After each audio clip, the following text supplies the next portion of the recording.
A paz, queridos e queridas, nós vamos ler Romanos 15, de 1 a 22, na versão NVT. Nós que somos fortes devemos ter considerações pelos fracos e não agradar a nós mesmos. Devemos agradar o próximo visando ao que é certo, com a edificação deles como alvo. Pois Cristo não viveu para agradar a si mesmo. Como diz as Escrituras, os insultos dos que te insultam caem sobre mim. Essas coisas foram registradas há muito tempo para nos ensinar, e as Escrituras nos dão paciência e ânimo para mantermos a esperança. Que Deus, aquele que concede paciência e ânimo, os ajude a viver em completa harmonia uns com os outros, como convém aos seguidores de Cristo Jesus. Então todos vocês poderão se unir a uma só voz para louvar e glorificar a Deus, o Pai do nosso Senhor Jesus Cristo. Portanto, aceitem-se uns aos outros como Cristo os aceitou, para que Deus seja glorificado. Lembre-se de que Cristo veio para servir aos judeus, a fim de mostrar que Deus é fiel às promessas feitas aos seus patriarcas, e também para que os gentios glorifiquem a Deus por suas misericórdias, como diz as Escrituras. Por isso eu te louvarei entre os gentios, sim, cantarei louvores ao teu nome. E dizem também: alegrem-se com o povo dele, os gentios. E ainda, louve o Senhor todos vocês, gentios, louvem-no todos os povos. E em outra parte, a profecia, o profeta Isaías disse: virá o herdeiro do trono de Davi e reinará sobre os gentios. Nele depositarão sua esperança.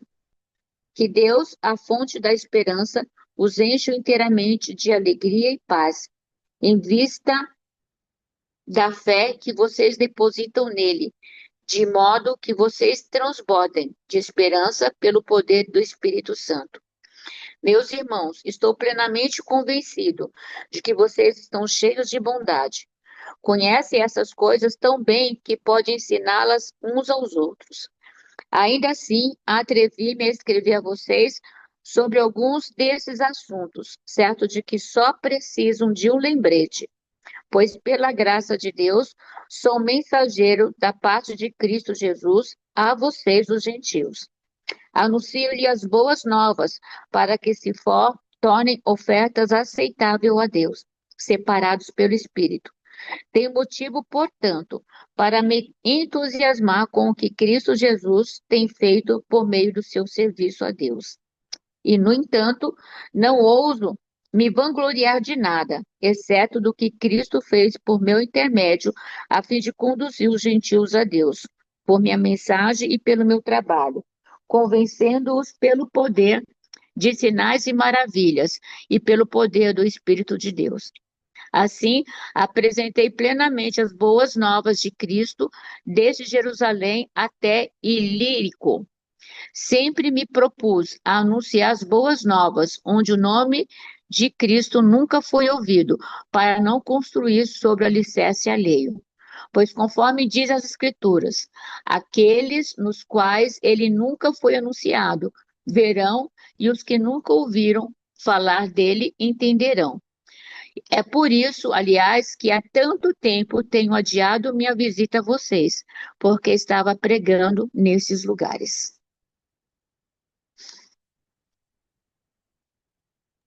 Amém.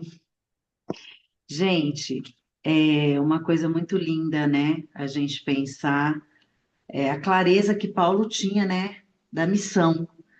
Eu acho que esse capítulo, na verdade, esse capítulo continua o capítulo 14, né?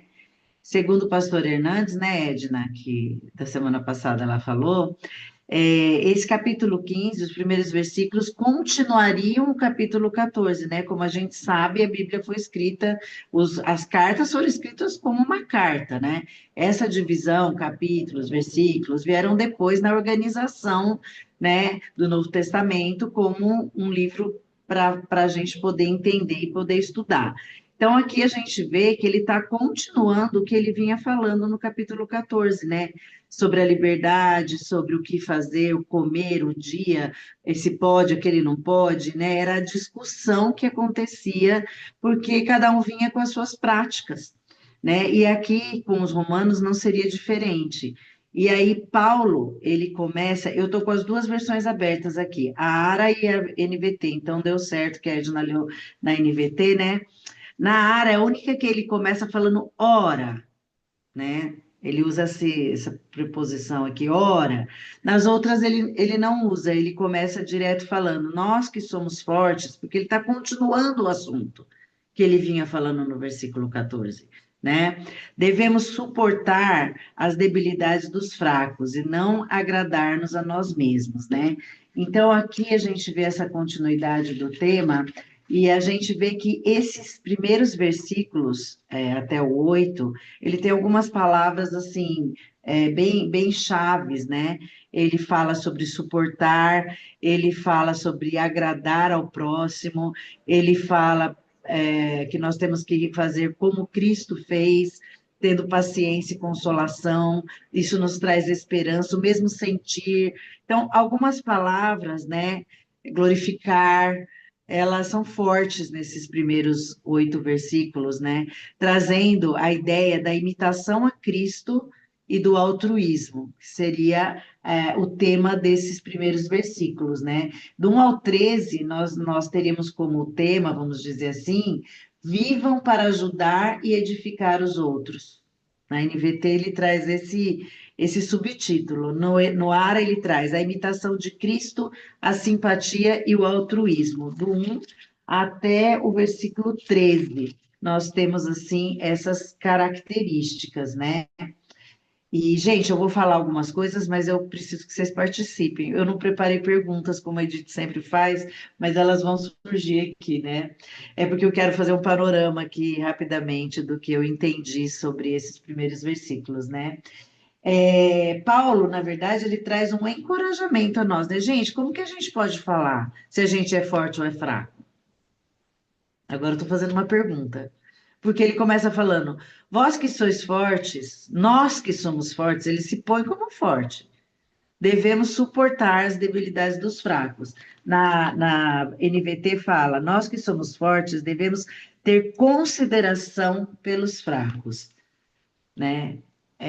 O Hernandes fala que aqui existe uma questão de força e fraqueza na própria preparação teológica e tudo mais.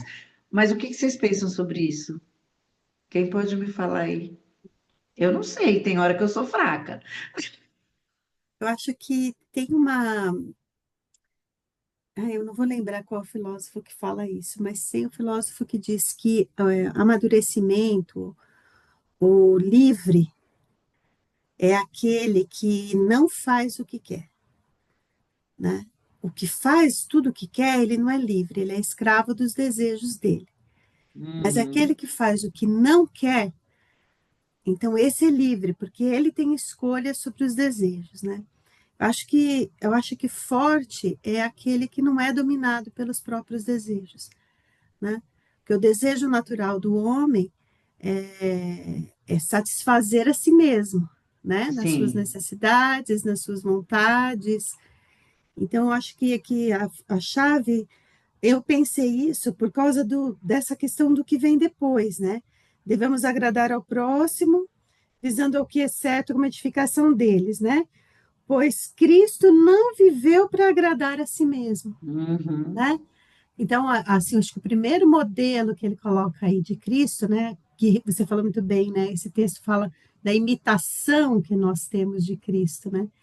Ele não viveu para agradar a ele mesmo, ele foi sim, contra o que seria o desejo natural do homem, né, para alcançar a glória que lhe foi confiada desde a da fundação do confiar. mundo, né? Então, acho que forte seria isso, aquele que consegue dominar os próprios desejos. Isso. Fala, Eu estava Edna. eu tava vendo um post ontem, gozado, e ele vai complementar o que a Edith acabou de falar, né?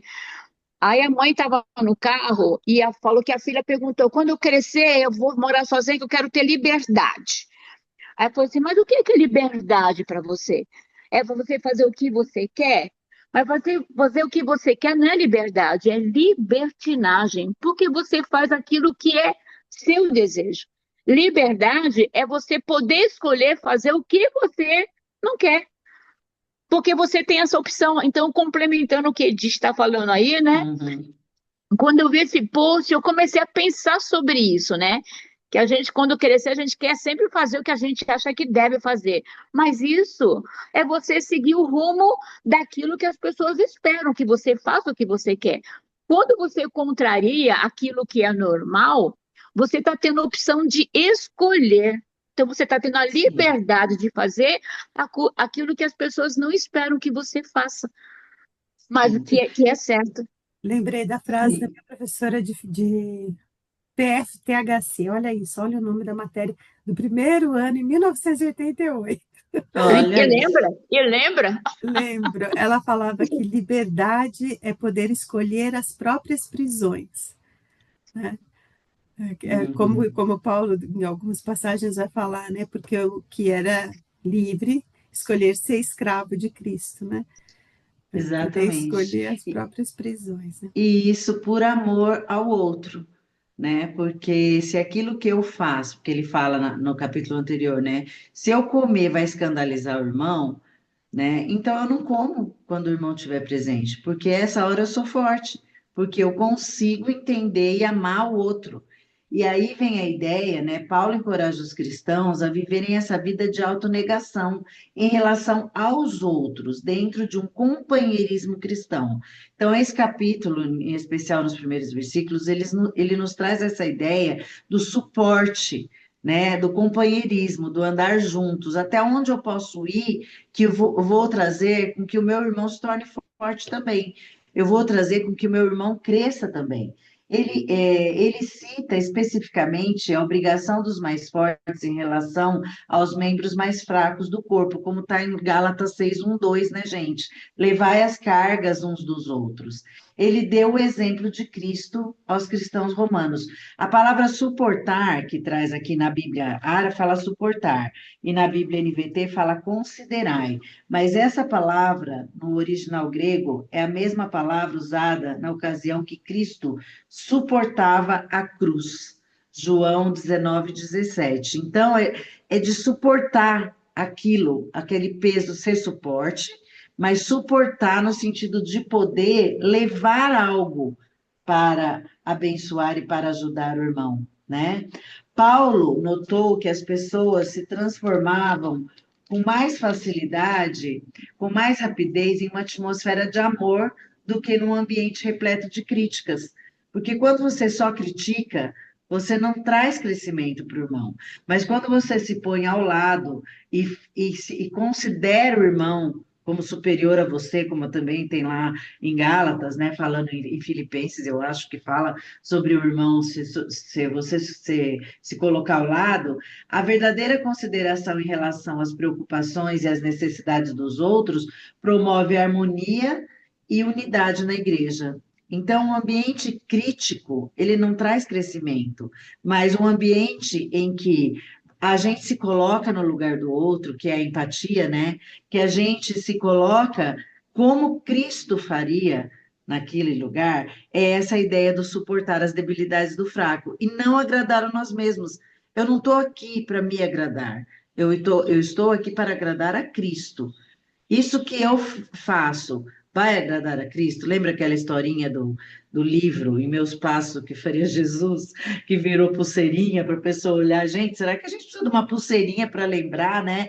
Em meus passos, o que faria Jesus diante dessa situação com o mais fraco, né? Diante da debilidade do irmão, eu tripudio em cima, eu aponto a debilidade ou eu me ponho no lugar, né? E hoje a gente vive essa, como a gente tem falado aqui, essa polarização. Se não é como eu penso, então não é. Ontem eu tive uma experiência muito interessante de um Uber que eu peguei e o irmão estava numa rádio. Depois eu fiquei pensando, gente, eu sou cristã, mas uma pessoa que não é cristã, ele está achando que ele está evangelizando, né? Mas como a Edith mesmo falou, não vou dar detalhes aqui por conta das nossas, né? Mas assim, eu fiquei pensando, gente, mas eu não posso julgar, Porque a pessoa que está lá falando aquilo, ela acha que ela está fazendo para o Senhor, ou ela está fazendo para o Senhor, né? Então, nessa hora eu não posso pensar, nossa, eu sou superior, nossa, agora aqui eu. Então, eu só abençoei. Eu abençoei ele, abençoei, né?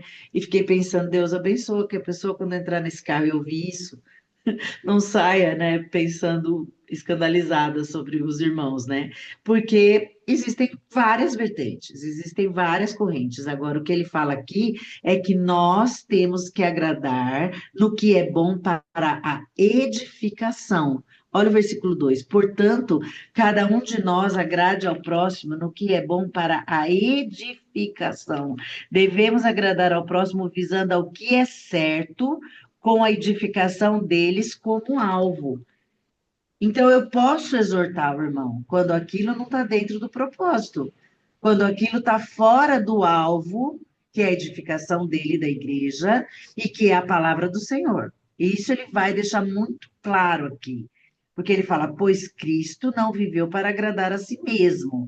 Ele não viveu para agradar a si mesmo, mas ele cumpriu o propósito de Deus para a vida dele. Tanto que ele cita a palavra, ele cumpriu a palavra, a profecia do Antigo Testamento, ele cumpriu para que essa palavra trouxesse esperança. Ele fala: essas coisas foram registradas há muito tempo para nos ensinar, e as Escrituras nos dão paciência e ânimo para mantermos a esperança. Então, isso aqui tem que estar muito claro na nossa vida. Aquilo que nós vivemos, fazemos e falamos tem que ser rumo ao alvo. E o nosso alvo é viver e imitar a Jesus e a sua palavra. Então, naquilo que o irmão é fraco, mas ele está dentro da palavra, eu tenho que ser suporte. Aquilo que não é, eu posso admoestá-lo em amor, porque a palavra me ensina, porque aqui ele traz a reciprocidade, né, gente? Ele está trazendo aqui a ideia de uns aos outros nesses versículos. Tá certo, gente? E você está falando, nossa, muito boa essa questão da edificação deles como alvo, né? E não ser exaltado, eu estou corrigindo, né? Exatamente. Mas para fazer isso aqui, nós temos que estar junto com as pessoas, né? Eu Sim, acho que uma das maiores dificuldades que nós temos hoje, por conta das nossas agendas, né? Por conta dessas coisas, a gente fica muito preso às tarefas. Eu acho que isso é um modelo de Cristo que a gente precisa imitar, né? Ao invés de ficar muito preso às tarefas, a gente ficar preso às pessoas, né? Porque como é que você vai entender o que o irmão está sentindo, o que o irmão está passando, se você não está junto, né? E de outra maneira também, nós não conseguimos estar com todos. Então, a gente precisa usar mesmo o modelo de Cristo. A gente está estudando muito, estudou muito isso esses anos do discipulado, né? Usar o modelo de Cristo, que é treinar as pessoas para que elas se tornem crentes maduros, para que elas possam caminhar com outros. Porque sim, eu vejo, às vezes, uma liderança com medo de perder o posto, ao invés de treinar e criar novos líderes e dali sair líderes para o mundo, né? Fica infantilizando os membros para que os membros fiquem dependentes da liderança, né? sim, E a graça aqui é justamente o oposto, né? É um edificar o outro, para que o outro sim. cresça. A ideia é que o outro também se Se torne torne forte. forte. Exatamente, exatamente. Porque, e por isso que ele traz que é preciso paciência e ânimo para mantermos a esperança quando nós estamos baseados aonde? Nas Escrituras, versículo 4. Que tudo que está registrado na palavra, desde o Antigo Testamento, há muito tempo, é para nos ensinar, para nos dar paciência e ânimo e mantermos esperança. E aí no 5, olha, e que Deus, aquele que concede a paciência e ânimo, os ajude a viver em completa harmonia uns com os outros, como convém aos seguidores de Cristo Jesus. Por isso que eu estou falando que esses versículos, até o 8, as reciprocidades estão aqui, uns com os outros. Nós vivemos em unidade uns com os outros, nós suportamos uns aos outros. Depois ele vai falar no 7, nós acolhemos uns aos outros. A vida em comunidade é a vida do uns aos outros. Não existe comunidade sem uns aos outros. Não existe igreja de Nuca. A igreja de Nuca acabou, eu acho que faz muito tempo, porque eu estou ouvindo a Edith falar isso e eu venho de uma igreja que nasceu dentro disso, nasceu dentro dessa visão, porque de onde ela veio, não se podia falar disso. E hoje meu marido é chamado para falar nessa igreja de onde ele veio sobre o discipulado, sobre uns aos outros. Porque passaram-se os anos e hoje Deus tem movido através do seu Espírito uma igreja que entende que sem a comunidade, no sentido de comunidade, não existe igreja. Não existe igreja online, gente. Isso é fictício. A igreja ela é real, as pessoas são reais. Eu ouvi um pastor da internet maravilhoso falando: gente, quando vocês tiverem problemas, não pensem que eu vou ajudar vocês. Procure o seu pastor, procure a sua liderança, porque eu não estou aí para te socorrer. Nós somos carne e osso. E a empatia se faz e acontece quando eu olho nos olhos da Edith, da Elô, da Jane, da Dilza, da Esther, da Edna, da Rose e da Odília, e olho e falo, estou aqui. Você precisa de mim, eu estou aqui. Eu tenho que gastar esse tempo. O problema é que hoje o urgente entrou na frente do importante. Será que isso realmente é importante? Não, é urgente. Urgente, você vai lá no pronto-socorro e bota um band-aid, né? Faz um curativo. Mas o importante eu tenho que tratar dia a dia. E isso dá trabalho, gente, dá muito trabalho. Mas é prazeroso. Por isso que ele fala aqui da paciência, do ânimo e da esperança.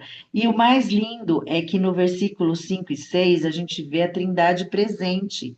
Ele fala que Deus, aquele que concede paciência e ânimo, adoro essa palavra ânimo, os ajude a viver em completa harmonia uns com os outros, como convém aos seguidores de Cristo Jesus. Então, todos vocês poderão se unir a uma só voz para louvar e glorificar a Deus, Pai de nosso Senhor Jesus Cristo. O Espírito Santo está no outro versículo aqui que continua, mas ele aparece aqui. Então, eu vou achar aqui, acho que está. Depois a gente acha, mas ele fala aqui do Espírito Santo no próximo versículo. Então, o Deus nos concede a paz, para vivermos como convém aos seguidores de Cristo Jesus. Então, nós podemos nos unir em uma só voz para louvar e glorificar ao Deus Pai de nós. Esse é o propósito. O propósito de suportar, o propósito do forte ser empático com o fraco e trazer o fraco a se tornar forte, o propósito dessa unidade é a glória de Deus. Porque aí ele conclui no 7. Portanto, isso está na NVT. Na ARA, ele conclui. Por quê? Né? Ah, não, desculpa, eu vi no 14. Portanto, no 7 está portanto também. É que na área ele fala, acolhei-vos uns aos outros. E na NVT ele fala, aceitem-se uns aos outros. E aqui é bem interessante porque a palavra aceitar, ela traz uma ideia mais de condescendência, né? A palavra acolher, na minha concepção, tá, gente? Ela traz a ideia de abraçar, de receber, de ser empático. Porque quando eu falo aceitar, parece que eu vou aceitar tudo. Mas fica aqui bem claro, eu aceito, eu acolho aquilo que está dentro, ó, a paciência e a consolação nas escrituras nos trazem esperança, né? No 7 ao 13, é o companheirismo entre os cristãos. No 7, Paulo enfatiza a unidade dos judeus e dos gentios em Cristo. Portanto, acolhei-vos uns aos outros, porque ele está falando aqui entre gentios e judeus, nós estamos falando disso nesse livro inteiro. Então, ele está falando, olha, você acolhe o irmão, porque o irmão gentil, ele vai chegar com muitas debilidades, ele precisa ser acolhido. Ele vai chegar com práticas E ele precisa ser acolhido, e ele precisa ser aceito, porque a mudança vai vir na vida dele quando o Espírito Santo agir. Então, eu não vou ser condescendente com pecados, mas eu vou orientar o meu irmão, abençoar o meu irmão, para que ele entenda que quanto mais ele crescer no Espírito Santo, mais a obra vai ser feita pelo Senhor na vida dele. E aí, quem vai mostrar, quem vai direcionar, é o Espírito Santo que age nele, que habita nele. E aí os gentios também vão glorificar Deus, por causa da misericórdia do Senhor. Certo, Edith? Opa, isso. E se a gente fosse defender o aceitem, né? Ele fala assim: aceitem uns aos outros como Cristo os aceitou, Exatamente. né? Então, não é o aceitar, como você disse, aceitar tudo, mas é como ele Tudo. está, você o recebe, né? Como Cristo nos aceitou, como nós estávamos, né? Sim. E aí o processo de mudança é o processo em Cristo, né? Sim, aqui na Bíblia do Swindoll, não sei quem conhece essa Bíblia, NVT, com comentários do Charles Swindoll. Ele fala assim: não me importo com o jeito, que eu tenho que receber as pessoas, não importa a cor, o estado financeiro, né? Aí ele fala: não me importo com o jeito de falar, de onde você vem, ou que sejam suas convicções em uma área que não é essencial para a fé. Eu as aceito. Muitas vezes assumimos a postura de exigir que os outros demonstrem quem são. Às vezes, apenas mantemos distância.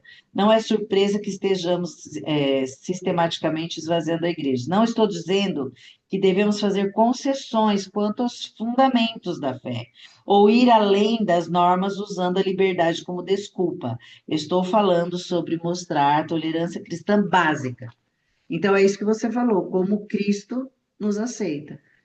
E Cristo, ele fala para a mulher adúltera: alguém te condenou? Alguém jogou a pedra? Não, né? Ninguém era doido na frente de Jesus ali, né? E Jesus falou: nem eu te condeno, mas vá e não peques mais. Então, são coisas que quando você chega perto de Jesus, vem aquele holofote, né? Vem aquele raio-x. E a pessoa não consegue ficar como ela veio, se ela tem um encontro real com Jesus. Então, isso aqui, ele nos traz, né, esses versículos, eles nos trazem essa ideia, do quanto nós podemos ajudar uns aos outros, É. no amor do Senhor, Só né? uma, Na força, no encorajamento, fala, Edith.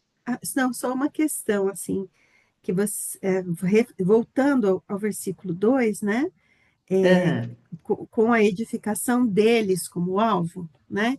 Jesus não fala para a mulher adúltera, vai, não peques mais, para o bem da santidade da igreja. Ele não fala para que, porque ele quer botar alguma regra, não é isso. Ele fala para o bem dela, Exatamente, né? lógico. A questão da exortação quanto ao pecado é para o bem da pessoa. E não para a Exatamente. regra da igreja, a posição da igreja é essa, né? Mas como mostrar para Edificação. ela onde ela chegou, né? Ela chegou naquele estado de ser apedrejada, né?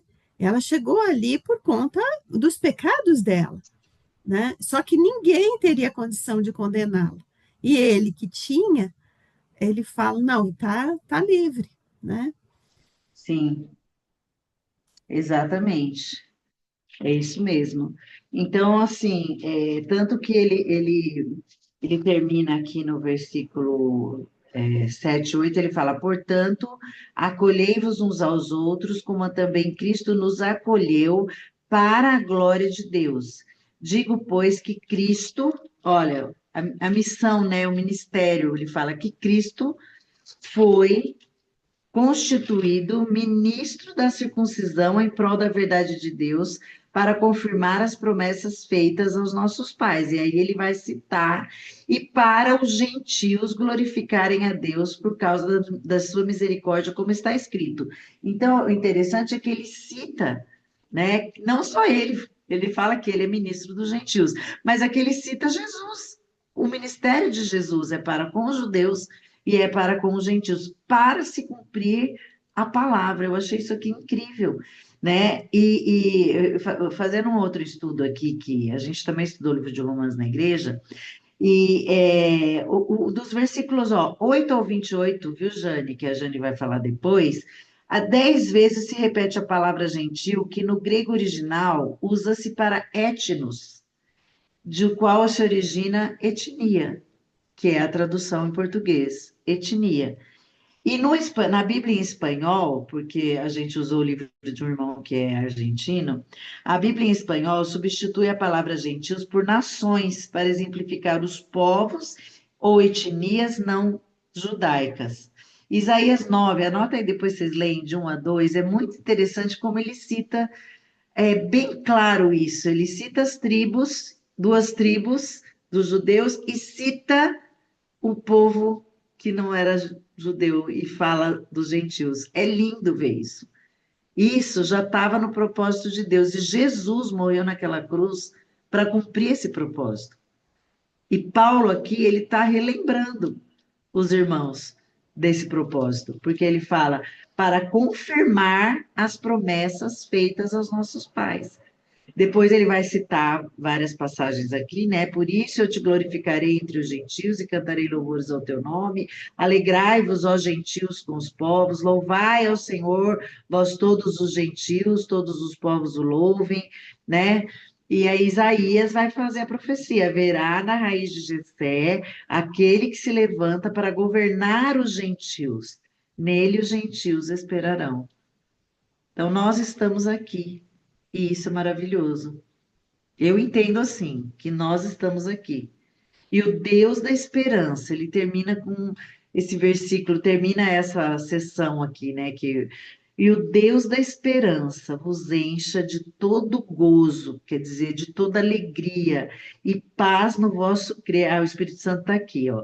Para que sejais ricos de esperança no poder do Espírito Santo. E o Deus da esperança vos encha de gozo e paz. Eu acho que aqui ele conclui essa sessão em que ele está trazendo uma premissa, uma explicação, fechando o capítulo 14 e dizendo, gente, eu não estou aqui por mim, eu estou aqui porque o meu alvo é Cristo. Se Cristo veio para os gentios e os judeus, quanto mais eu, porque aí ele vai falar da missão dele, né? Nos próximos versículos, concluindo o capítulo com a missão dele, Paulo. Então, no 8 e no 9, ele traz o propósito da missão de Jesus, que veio para gentios e para judeus, né? Gente, fala aí, gente, estou falando demais da conta. Ele fala, ó, no 8, 9 e 9, que Deus é fiel às suas promessas. Ele fala que para que as nações, os gentios, glorifiquem a Deus por sua misericórdia. Deus é Deus de todas as nações, de todos os povos, de todas as etnias. Ele chamou Abraão e prometeu abençoá-lo, dele fazer uma grande nação. E após testar, ele continua dizendo: serão abençoadas todas as famílias da terra, todas as nações da terra. O Abraão é o pai, sim, das nações, dos judeus, mas aqui ele fala todas as nações da terra. Será que nós não estamos incluídos aqui, em todas as nações da terra? E nós somos chamados a fazer discípulos hoje, continuar esse propósito, né? Encerrando essa sessão aqui até esse versículo 13. Gente, fala aí o que vocês viram aqui, que eu falei demais, eu tenho esse problema. Eu falo muito. Eu estou Ai, vendo como a uma Edna, bênção, não estou vendo a como Edna problema, saiu. não. Hã? Eu estou vendo como uma bênção, não como problema. Ai, obrigada, Dilza, maravilhosa. É, Então, assim, só aqui a gente já teria uma pregação de 2 dias. Fala aí, gente querida. não, esse versículo 13 aqui, né, é interessante, que Deus é a fonte da nossa esperança, né? Então, acho que nesse desfecho dele, ele traz essa, né, é Deus que é a fonte dessa esperança, é Ele quem nos enche inteiramente de alegria e paz, e em vista da fé que nós depositamos nele, Sim. né? Acho que às vezes quando a gente não está inteiramente alegre e em paz, falta um pouco esse depositar da fé em Deus, né? A gente quer pegar o controle de novo, a gente quer gerenciar de novo, né? De modo que vocês transbordem. Eu tenho feito alguns estudos do Salmo 23, sobre o versículo que fala que Deus preparou a mesa, Ele prepara uma mesa para a gente na presença dos nossos inimigos, né? E eu tenho falado dessa questão, né? Dessa mesa preparada com o inimigo. Quem é que prepara a mesa com o inimigo, né? A gente Uhum. prepara normalmente com os amigos, com a Jane lá, aquela mesa linda que ela tem lá na, na área de refeição dela, lá uma mesa enorme, gente. A gente precisa ir para a Laguna mesmo. Uhum. E a gente prepara com os amigos, a gente quer olhar no olho do amigo, né? Mas o Senhor coloca a gente sentado com o inimigo nessa mesa que Ele prepara para poder nos trazer a unção, né? Quer dizer, para poder nos trazer a cura, e aí aí sim, a partir dessa cura e dessa unção recebida, dessa autoridade, o nosso cálice transborda, né? Eu achei Uhum. interessante essa mesma expressão, né? De modo que É, vocês transbordem de esperança. uhum. Esse Então, você transbordar. sabe que na ARA está sejam ricos, mas Uhum, na NVT o ricos está transbordem, né? Vou até escrever aqui, porque eu acho que eu tô com a NVT aberta aqui também, mas essa ideia do transbordar, está vendo como tem palavra aqui? Porque o rico é uma coisa, fica na sua cabeça, né? Rico você pensa em muitas coisas, mas o transbordar, ele traz essa ideia de sair para fora, né? uhum. Quando você O rico transborda, parece que é só para você, né? Porque se eu exatamente, quando dividir com você outro, eu empobreço. transborda, e você vai transbordar o que é esperança no poder do Espírito Santo. Quando você tem o Espírito Santo, você não pode não transbordar, gente. Eu não posso ter o Espírito Santo só pela metade. O Espírito Santo, ele sai de mim, porque é ele que vai abençoar, é ele que vai acolher. Eu, por mim, não vou. Eu nunca vou ser forte se o Espírito Santo não transbordar em mim. Isso aqui é um exercício diário. É diário eu pensar que eu tenho que. Eu levantei um dia da semana passada, acho que era tanta coisa assim que eu estava ansiosa, eu estava agitada, eu precisava terminar um monte de assunto. E aí a gente chegou de Bauru, que a gente foi lá ministrar para os casais, e tinha muitas pessoas com problemas. As pessoas estavam. Problema de enfermidade, problema com filho, problema com isso, problema com aquilo. E a gente chegou e foi sendo assim, engolido com aquilo.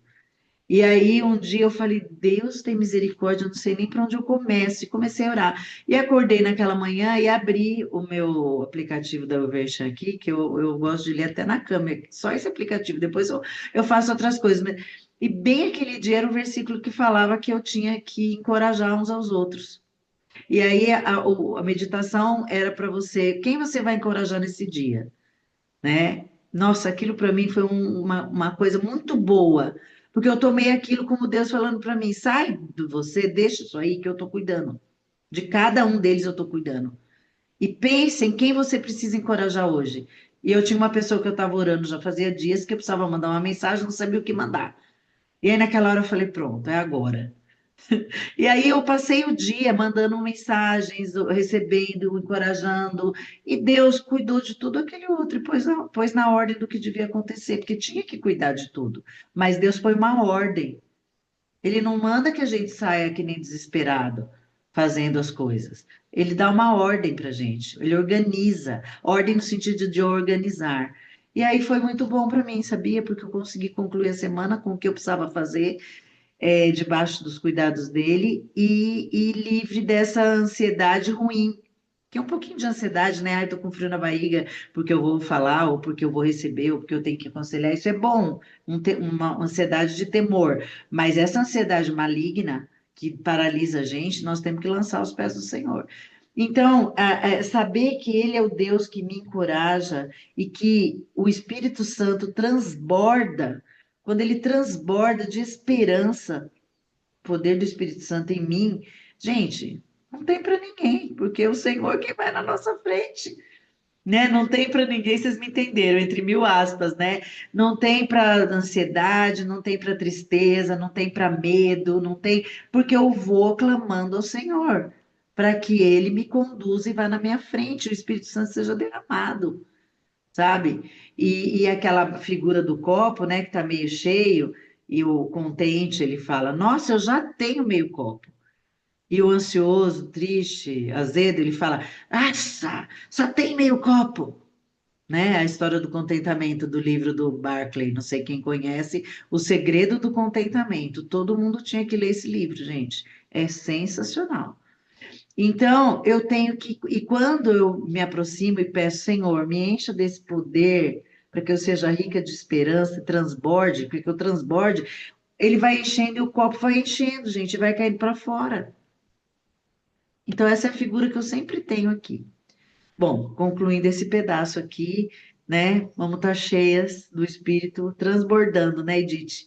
Para que o Amém. Senhor, né, nos use nessa unidade da igreja e nesse uns aos outros que ele nos apresenta aqui, suportando, acolhendo, recebendo, né, acolhendo, suportando uns aos outros em amor.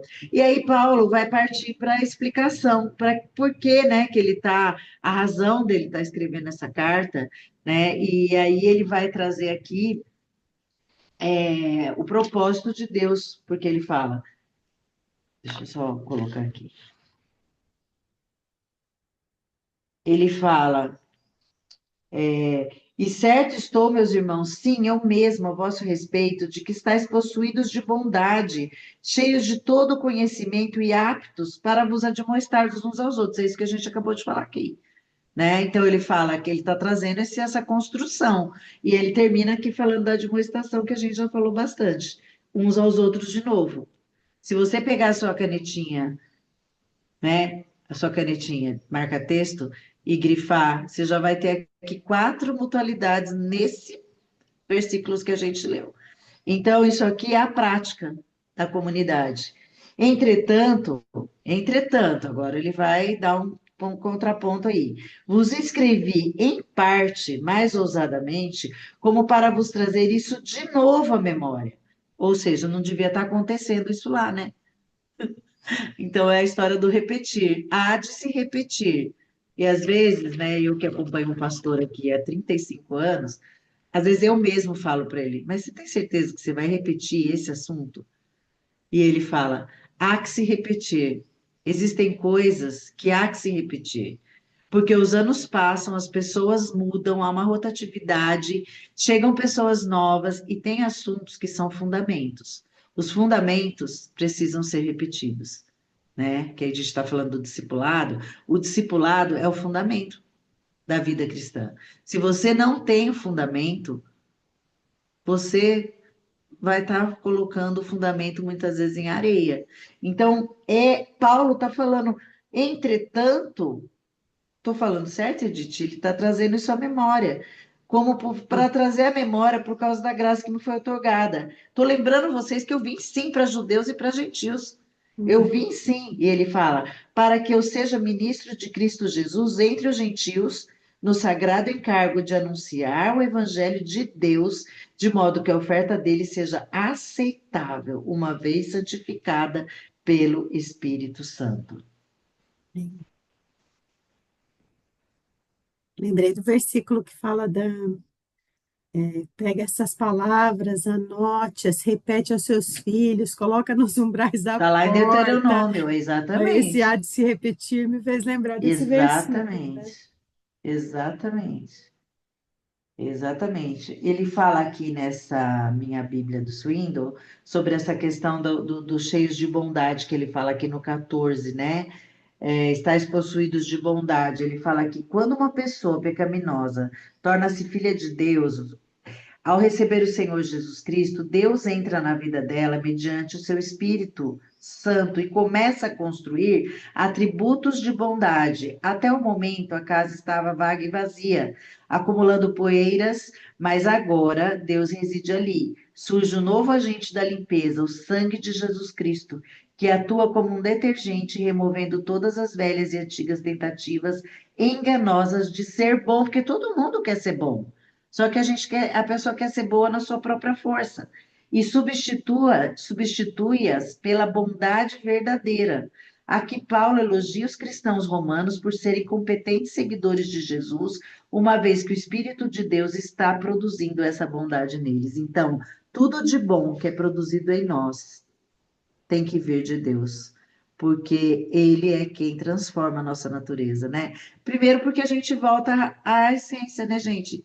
De Gênesis 1, 2, antes da queda. Nossa essência era a imagem de Deus. A imagem de Deus é boa. Deus é eterno, Deus é maravilhoso, Deus é tudo. A nossa imagem está lá, só que aí ela foi distorcida. Aí eu volto para a cruz e me regenero em Cristo. E aí o Espírito Santo vem, o sangue de Jesus nos lava e nos purifica e nos limpa. Domingo nós tivemos batismo, então eu estou com a imagem do batismo aqui na minha cabeça, né? É muito maravilhoso você ver e ouvir as pessoas, a pessoa falar lá da frente. Eu já fiz muita coisa errada na minha vida, mas agora eu tenho certeza que eu acertei na minha decisão. Já decidi muita coisa que me levou para lugar que não era bom. Agora, eu nunca as pessoas dão testemunho, mas esse domingo foi lindo, todo mundo deu um testemunho. E aí é maravilhoso você ver isso. A ação poderosa do Espírito Santo, aquela que derruba a gente, né? E a gente falou sobre Jesus Cristo é o Senhor, eu já ouvi isso desde que eu me converti, mas parece que domingo veio uma revelação nova de Deus assim na minha vida. Foi uma coisa linda. Então, eu tenho que saber que essa bondade, que esse renovo, eu tenho que ter na minha memória diariamente. Eu tenho que ensinar, eu tenho que lembrar, eu tenho que falar. E o discipulado nos remete a isso, né? A repetir muitas vezes para que o fundamento seja firmado. Fala, linda. E uma coisa que eu achei interessante também é a maneira amorosa como o Paulo fala, assim, né? Ele não fala assim, eu estou escrevendo isso porque vocês estão precisando de correção, porque você... Não, ele fala, eu sei Não. que vocês já sabem disso, né? Eu Sim. sei que existem bons fundamentos nessa igreja, eu sei É. que os irmãos estão cheios de bondade, né? A minha repetição é só como um lembrete, né? Uma maneira humilde, delicada, né? Não é assim, eu sou o apóstolo Paulo, então logo eu sei Sim. tudo, É então porque quando ele logo. quer pegar a vara, ele pega também, né? Como os Mas eu achei Gálatas, ou interessante. insensatos, mas aqui não é o caso. Não, Você vê que cada lugar, a sabedoria dele vinha em cada lugar especificamente, né? e o interessante também, assim, como ele usa dessa maneira para mostrar os planos dele, né? Porque ele fala, Exatamente. eu nunca quis ir nessa igreja aí, porque Paulo não conhecia a igreja de Roma nessa época, Uhum. porque eu não queria colocar fundamento em alicerce alheio. Porque quem foi Exatamente. para Roma foi Pedro, e quem Aham, era romano era Paulo. Você vê como aham, Deus, né? Paulo fala para uma série de igrejas, como romano, né? Como cristão, obviamente, mas como romano, e Pedro, que era judeu, é quem faz o fundamento da igreja em Roma, né? Então, uhum. ele também sabia o lugar dele, de não ir atrás do fundamento de Pedro, né? E falar assim, não, vou Sim. usar agora, porque é uma igreja rica, né? Uma igreja que tinha condições, eu não vou usar disso, mas agora eu me sinto à vontade de ir até vocês, porque Uhum. vocês já têm um bom fundamento, né? Sim. É o versículo 22, né? Que ele fala, Me senti impedido de visitar-vos", né? Isso, Que ele conclui o 22 falando isso, que ele não foi, né? Mas no 18, eu acho que a gente tem aqui, talvez, a chave da evangelização de Paulo. Como Paulo fazia? O que que Paulo, ele fala? Porque não ousarei discorrer sobre coisa alguma, senão sobre aquelas que Cristo fez por meu intermédio, para conduzir os gentios à obediência por palavras e por obras, por força de sinais e prodígios, pelo poder do Espírito Santo, que maneira que desde Jerusalém e circunvizinhanças até o Ilírico tenho divulgado o evangelho de Cristo, esforçando-me deste modo para pregar o evangelho não onde Cristo já foi anunciado, que é o que você falou, para não edificar sobre fundamento alheio. Antes, como está escrito, hão de vê-los aqueles que não tiveram notícias dele e compreendê-los os que nada tinham ouvido a seu respeito. Isaías 52:15, né? Então, isso aqui é tremendo, porque aqui Paulo traz o propósito da sua missão, nos capítulos, na sessão anterior, ele traz o propósito da missão de Cristo, ele está dentro desse propósito que é levar para aqueles que não ouviram. Ele não vai edificar sobre aquilo que já foi pregado, que já foi edificado, né? Por isso que a gente fala, é tão bom quando chega o crente novo, que não vem de outro lugar, que não traz ranço, que não traz, ai, porque eu briguei com o pastor, ai, porque lá eu tive desilusão, ai, não, ele é novo, é fresco, ele vem assim, pronto para mergulhar, sabe? É muito legal, é muito diferenciado, porque você não vai ter que tirar alguma coisa para botar outra, né? Eu não, o Espírito Santo, né? Mas o Espírito Santo ele vai fazer um fundamento ali. Então, essa coisa de você levar, né, para aqueles que não, porque depois ele fala da Espanha, que ele ia passar e tal, que aí é a parte da Jane. Mas aqui, então, a gente tem esse fundamento de Paulo diante da sua missão, né? Então, eu acho que do capítulo 15, do 1 ao 22, né, a gente fica com essa questão da nossa missão, né, como igreja, de sermos imitadores de Cristo e sermos suporte, apoio e ajuda com simpatia, com altruísmo, com empatia, vivendo os uns aos outros, né, acolhendo e cuidando e vivendo as mutualidades, fugiu o nome, e entendendo que existe uma missão, né? Cada um tem a sua, e Paulo aqui traz a missão dela para a missão dele para nos encorajar a vivermos a nossa nos dias que nós vivemos em nome de Jesus, porque ainda há aquele que não tem o fundamento e que precisa receber a Jesus. Quem sabe Deus não quer usar cada uma de nós aqui com todas as nossas falhas e imperfeições que temos, mas buscando em Cristo, nós conseguiremos transbordar do Espírito, para que aquele que de nós se aproximar possa se sentir animado e encorajado no Senhor, a prosseguir e a seguir aqueles que não conhecem, a começar uma caminhada com o Senhor. Então, assim, gente, foi isso que eu absorvi aqui do capítulo e espero que quem tiver alguma coisa mais a acrescentar, acho que temos 5 minutos. Edith, meninas, a Edna hoje não falou porque ela está no carro. Eu acho que é isso mesmo, né? A gente vê qual é a nossa missão, né?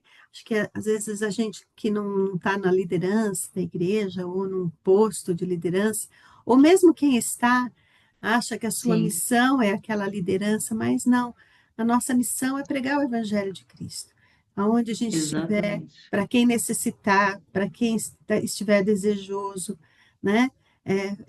A ter atos de bondade como Cristo tinha, não para pregar o evangelho com a boca, mas porque esse uns aos outros na igreja é essencial, mas esse uns aos outros no mundo é o fundamento do Uhum, evangelho, né? Esse exatamente. uns aos outros no mundo é o que abre a porta para o evangelho, né? Eu faço porque eu amo a Deus e eu sei que Deus amou o mundo. Então, eu não amo as coisas do mundo, mas eu tenho que amar as pessoas do mundo, porque essa é Exatamente. a, o exemplo do Pai, né? Sim, sim. Então, eu acho que é Sim, isso. é a parábola do samaritano, né? Então eu tenho que pensar isso, eu tenho que viver essa prática, independente de quem, de uns aos outros. Aquilo que Deus coloca no meu caminho, né? E o encorajamento e a esperança, eu tenho que levar porque eu tenho a Cristo. E uma das traduções para o Espírito Santo lá em João, que é o Paracleto, é o companheiro, é o consolador, é o encorajador. Na NVT, toda vez que fala do Espírito Santo, traz essa tradução. O encorajador, gente, isso para mim, na pandemia, isso foi um motor para mim. Eu saber que eu tinha um encorajador dentro de mim e que sim, tudo aquilo Deus estava cuidando. Então, você pensa que é um motor, é alguma coisa que está te movendo e que vai te levar, é o Espírito Santo, né? Então, isso é tremendo. Amém. Podemos orar, né? Quem pode orar para a gente? Elô, você pode orar, querida?